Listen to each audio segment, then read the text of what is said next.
Il est psychologue, psychothérapeute, formateur en thérapie familiale, notamment à la Forestière. Je pense aussi en France, en Suisse, mais notamment à la Forestière à Bruxelles. Et il est également enseignant à l'ULB. Et je propose de lui céder la parole, mais si il est bien parmi nous. Oui, oui, je suis là. Je Ah suis là. voilà, Voilà. je ne vous voyais plus, mais voilà. J'apprécie. Vous ne me voyez plus. C'est intéressant comme posture. J'y vais ou bien il y a encore des choses à se dire? Je vous propose d'y aller. Et donc, je peux parler jusqu'à 11h18, c'est ça? Vous avez 20 minutes. Diantre, c'est un challenge.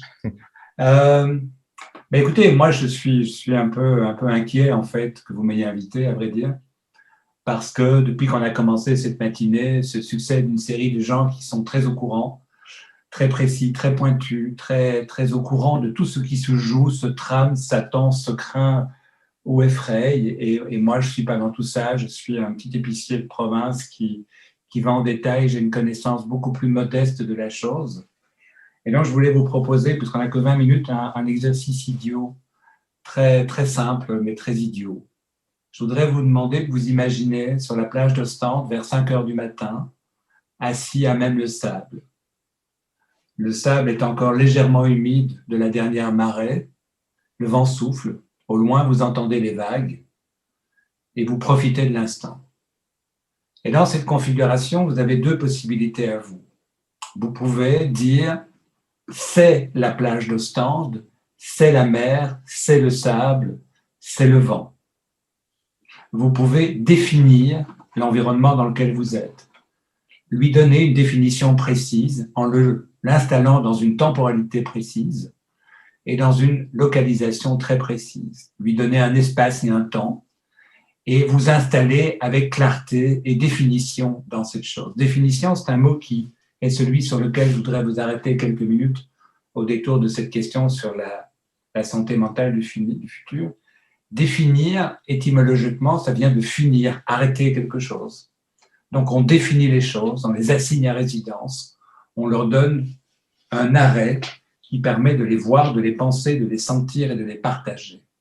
Mais vous pourriez, au contraire, vous laisser porter par l'émotion, la poésie de l'instant, vous laisser porter par le bruit du vent, de la mer, par les odeurs qui s'en dégagent, par une certaine poésie de l'instant, vous laisser porter sans précision. Être là et profiter de ce qui se joue, sans absolument vouloir le définir. Ces deux positions, bon, c'est des positions rhétoriques bien sûr, mais opposent deux manières de penser les choses. De se laisser porter dans l'instant absolu, sans le lier à des événements passés, d'autres séjours sur la plage, sans vous inscrire dans un questionnement sur ce qui va arriver avec la lumière qui se lève, le jour qui se définit. Non, vous êtes dans une sorte d'entre-deux, de flottement, où vous vous laissez aller à des associations, à des sensations, à des perceptions involontaires, imprédictibles. Ces deux questions sont naturellement très au cœur de ce qui se joue en ce moment, je trouve, après les deux drames que nous avons vécus dernièrement. Le premier, bien sûr, c'est la crise sanitaire et le deuxième, c'est Trump. Ces deux événements ont naturellement considérablement abîmé notre capacité à nous laisser porter par l'instant, à nous laisser porter par la poésie de l'instant. Vous savez que par essence même, le temps n'existe pas. Donc la question de savoir ce que sera la santé mentale du futur est en soi une aporie, parce que le temps n'existe pas. Vous ne pourrez jamais plus être l'instant qui vient de se passer. Par essence même, le passé est passé. Il est derrière nous, et plus jamais nous ne pourrons y aller. Par contre, le futur lui-même n'existe pas, puisque le futur, par essence même, est à venir, et ce qui est à venir n'est pas encore là. Donc le passé n'est plus là, le futur n'est pas encore là, nous sommes des êtres de temporalité instantanée, nous sommes dans le présent, dans un présent absolu. Alors nous inventons des concepts pour donner à cet instant une texture singulière, une forme, d'odeur, de goût. Le plus grand auteur par rapport à ça, c'est Proust, qui donne à la saveur de l'instant le goût d'un biscuit qui fond dans la bouche. L'idée essentielle, c'est vraiment de se poser la question de savoir comment l'homme produit justement de la temporalité, comment il s'invente de la temporalité. Alors, cette temporalité, elle peut prendre 1000 mots différents. Hein, elle peut être conscience, inconscience, projet, avenir, futur, crainte, peur, oubli, mémoire, regret, nostalgie, amertume.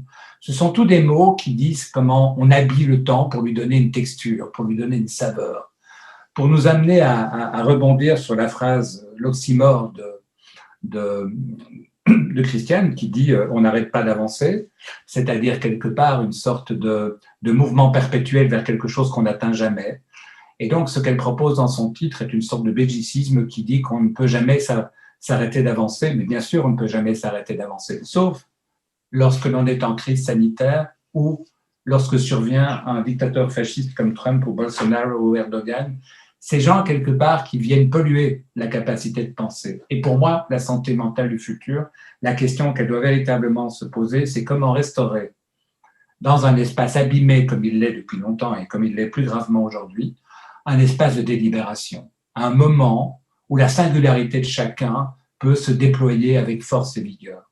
L'idée est simple. Quand un enfant vient au monde, la première chose qu'on fait avec lui, c'est de l'inscrire dans un temps qui le précède.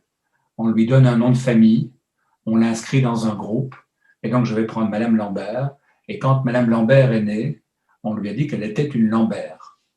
Et donc, elle était Lambert comme sont les Lambert, c'est-à-dire avec la couleur de ses cheveux, avec son caractère, avec sa manière de pleurer, avec tout ce qui préexistait son existence, qui appartient au groupe des Lambert, et qui fait qu'elle est d'une banalité absolue. Elle est comme tout le monde dans la famille Lambert.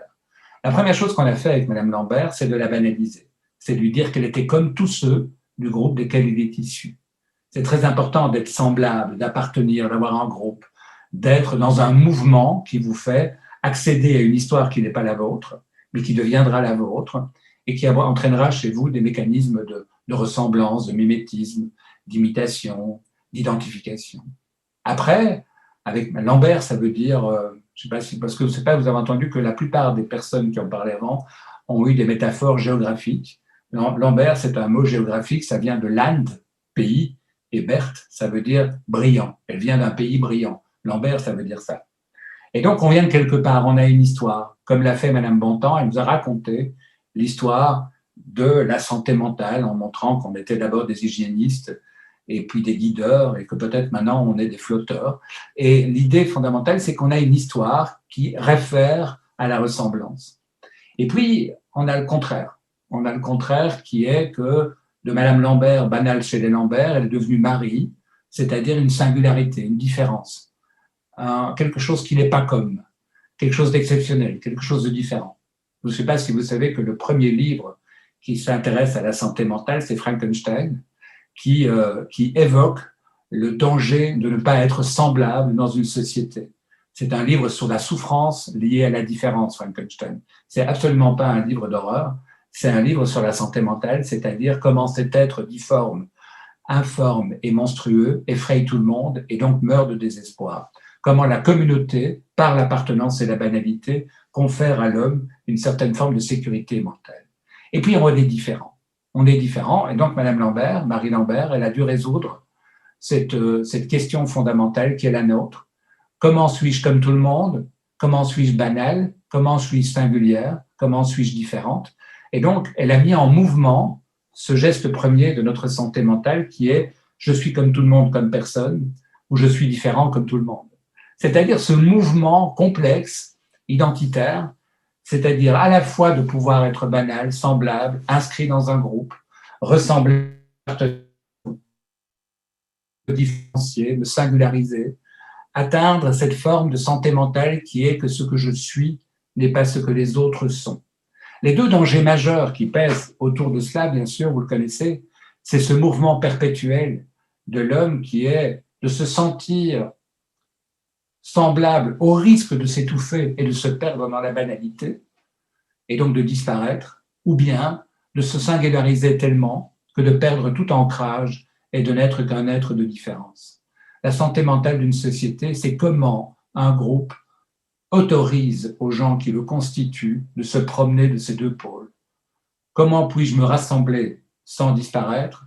Comment puis-je m'écarter sans perdre les autres? La santé mentale, c'est ce mouvement instable, on n'a pas fini d'avancer, c'est-à-dire ce mouvement perpétuel qui permet aux hommes de jouer de l'accordéon, c'est-à-dire de s'écarter sans s'éloigner trop, de se rapprocher sans être étouffé par les autres. Or, ce qui se passe avec le Covid, ce qui se passe avec la politique du contrôle et de la maîtrise, c'est que la différence devient de plus en plus délicate à avoir. La singularité est menacée. Or, la singularité, quand elle est menacée, c'est les prémices de la dictature. Dans les dictatures, je lisais dernièrement un livre que je vous recommande vivement, qui est un opus intellectuel écrit par Loana. Loana, c'est une blonde avec des gros nichons qui a participé à la première télé-réalité, où on l'a vu faire des galipettes dans une piscine. Et c'est un livre absolument intéressant parce que c'est d'une misère assez affligeante.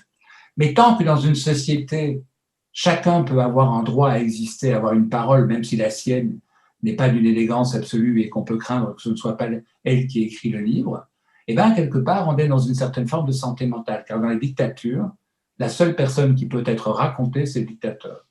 Il va y avoir une littérature du héros, celui qui est au-dessus de nous, Hitler ou autre, mais toute forme d'altérité, c'est-à-dire la banalité de l'autre, est toujours interdite. Et ce qui se passe pour l'instant dans nos sociétés, c'est que la singularité est menacée. On voit très clairement, quelque part, que sous l'emprise d'une peur collective liée à la contamination, ce qui se passe, c'est qu'on met en place une politique de santé mentale qui est basée sur la banalité, sur le contrôle, sur le semblable, sur le tous nous sommes semblables face. Si vous reprenez les signifiants du Premier ministre, nous sommes une équipe de 11 millions de personnes. Mais il ne faut pas se différencier. Il faut tous que nous adoptions des gestes semblables, des gestes, comment dirais-je, bien appliqués. On nous les répète sans cesse. On doit se garder à distance, on ne peut plus s'embrasser, on ne peut plus sortir en groupe, on ne peut plus. Il y a toute une sorte de capture du corps dans un geste banal. Parce que naturellement, les sociétés ont toujours été capturantes des corps. Une fois que l'on est dans un groupe, notre corps ne nous appartient pas véritablement puisqu'on ne peut pas en faire ce que l'on veut, il appartient en partie à la communauté.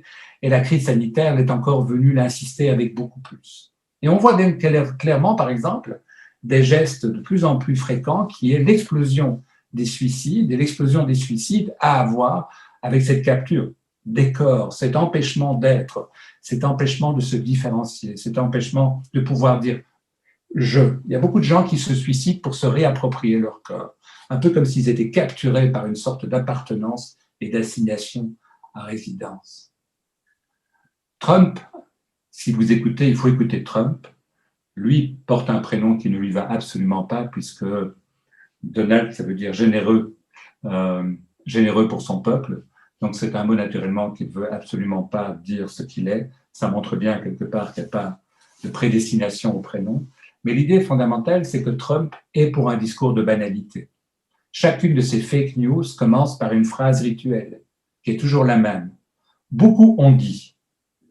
Donc toutes les choses qu'il dit, il ne les affirme jamais à la première personne du singulier, il les formule toujours comme étant le relais d'un avis pensé par beaucoup d'autres.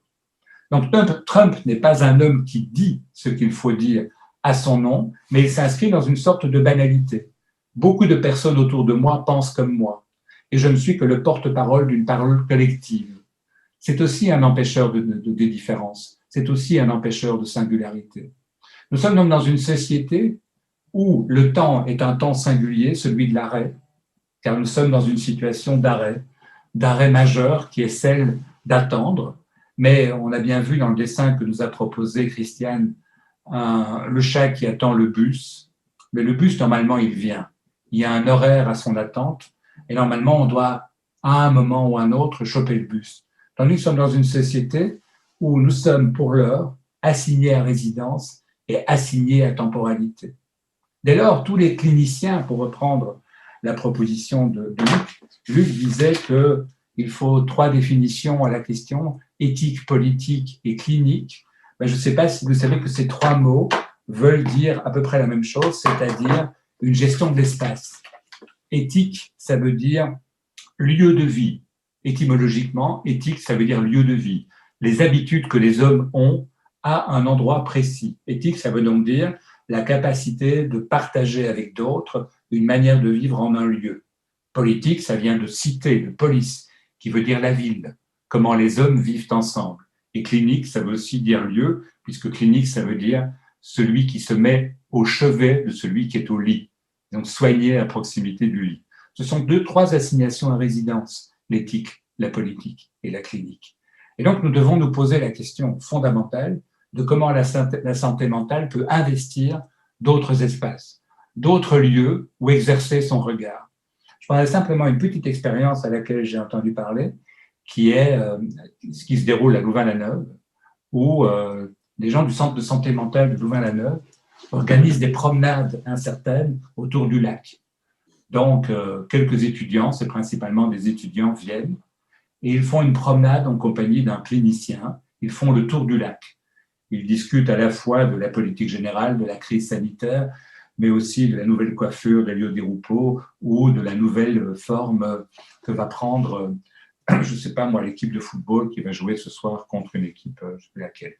Donc, à la fois des discours de très très grande gravité et aussi des discours d'insouciance et de légèreté et de non-définition.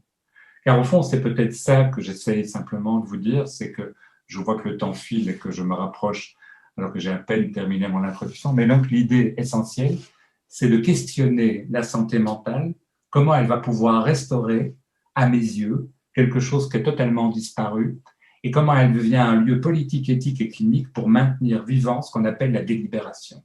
Alors, qu'est-ce que c'est la délibération? C'est l'idée que je vais soumettre mon point de vue au point de vue de l'autre, au risque d'abandonner le mien. C'est donc un moment où je mets ma pensée en danger. C'est-à-dire que ce que je fais en vous proposant ma parole n'est pas pour vous dire que ce que je dis est vrai, c'est pour que vous puissiez éventuellement l'apprendre et l'intégrer dans votre pensée ou la contester. Je ne suis pas là pour démontrer ma vérité, je suis là pour la soumettre au partage. La délibération, c'est cela. Quand vous écoutez bien Trump, il est atteint d'un phénomène de pensée qu'on appelle l'effet Dunning-Kruger. J'adore dire ce genre de bêtises. Et l'effet Dunning-Kruger, c'est que l'ignorance offre beaucoup plus de certitude que le savoir. Et donc, quelque part, pour moi, la santé mentale, dans son futur, doit questionner comment investir l'espace, sortir de ces lieux d'affiliation, sortir de ces lieux d'attribution, faire très très attention à tout ce qui est de l'ordre du contrôle et de la maîtrise dans une temporalité qui n'est jamais définie, car elle est indéfinissable. Partir du côté de la définition, c'est ce qui nous arrive pour l'instant, puisque quand vous écoutez les informations le soir et que vous écoutez les journaux, il y a sans cesse la définition de la situation dans laquelle on est. Il n'y a aucun interstice, aucune incertitude, aucune prédiction. Il n'y a que de la peur, qui est une forme d'investir le futur dans une crainte absolue. Alors, je terminerai simplement en disant à Christiane, que je ne sais pas si vous savez, Christiane, que retraite a une étymologie maritime. Ça veut dire la retraite, c'est le moment où la mer s'est le plus reculée et a laissé à la plage la plus grande surface. Donc, prendre sa retraite, c'est s'offrir le plus d'espace possible, avoir le plus de liberté possible. Et comme j'ai commencé par une métaphore maritime, je voulais terminer par une métaphore maritime, en revenant néanmoins sur une petite inquiétude mythique ou religieuse sur votre organisation, puisque on passe de Christiane à Marie et Pascal, sont des prénoms quand même vachement catho. Je ne savais pas que le Crézam avait une dimension, comment dirais-je, à ce point affiliée. Pascal, vous savez, étymologiquement, ça veut dire passage. Christiane, vous savez, ça veut dire le Christ. Hein. Mais je ne sais pas si vous savez ce que ça veut dire Marie. Marie, ça a deux étymologies potentielles. Ça viendrait d'un mot d'origine égyptienne qui veut dire mrit, mais en hébreu, ça veut dire amertume. Et donc, dans un processus de passage, convoquer l'amour et l'amertume, c'est ouvrir justement à l'incertitude, à l'imprévisible, parce que l'amertume n'est pas du tout quelque chose de négatif. L'amertume, c'est s'autoriser à la surprise. C'est-à-dire prendre quelque chose qui n'est ni salé ni sucré, c'est de s'autoriser une promenade dans les goûts, dans les couleurs, fait d'incertitude, d'imprédictibilité et d'inattendu. Et quand un centre de santé mentale, quand un lieu de santé mentale s'autorise à convoquer beaucoup d'espace pour permettre le passage et la découverte de saveurs nouvelles, il est en pleine santé mentale. là-dessus, je vous laisse.